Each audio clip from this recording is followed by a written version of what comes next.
Hey, this is a quick tutorial on how to create your own iPhone ringtones using songs from your iTunes library.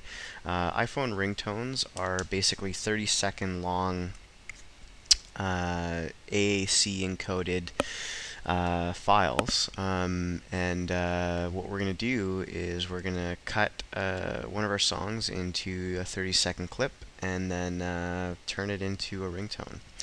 So I've gone ahead and I've picked my own song, which is the first thing you're going to want to do. I'm picking I Want to Be Sedated by the Ramones.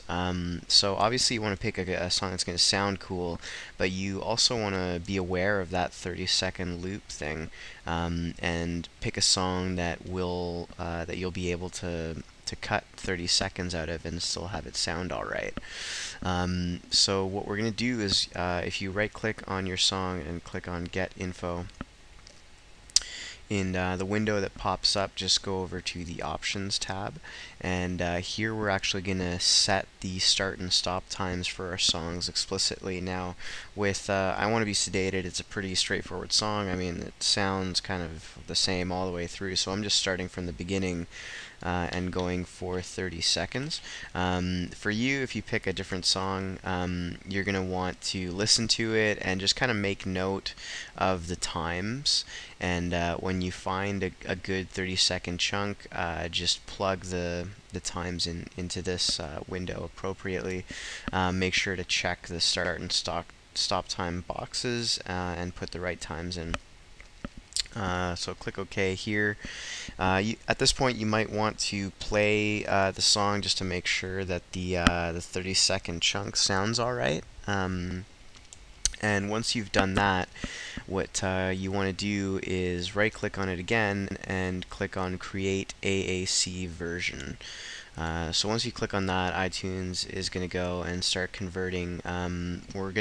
It's actually going to create a new copy of the song that's going to be 30 seconds long exactly, which is what we want for our ringtone. It's just going to take a couple of seconds, and then you'll see that you've got a new copy of the song popping up here, and it's going to have a time of 30 seconds exactly, which is what we want. Once that song is up and running in your iTunes, you can right click on it and show it in Windows Explorer. We're going to copy it to our desktop and then delete it from iTunes because we don't, or I really, you probably don't want this song in your iTunes. So just copy it out or cut it, whatever. And once that's done, you can close this window.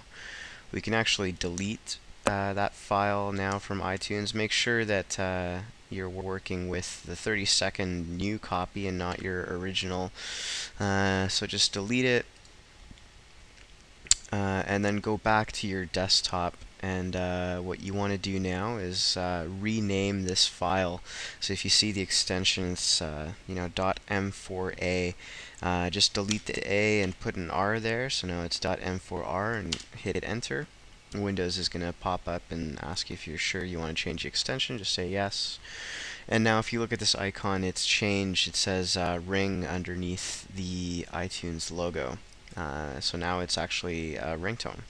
If you go back to iTunes and click on the ringtones window, we can just pick up and drag our new file right into it, and it'll import it. And a second later, you will have your new ringtone available to sync to your iPhone or to drag it. Lots of cool uses for this. You can set it up, your default ringtone. You can use this for alarms. What I like to do personally is set different ringtones for different people in my contact list. So I tend to use the iPhone headphones a lot, and if my iPhone's in my pocket and I'm listening to music and my phone rings, I can tell who's calling just by the song that plays. I don't have to pull the iPhone out of my pocket to check the caller ID or anything like that.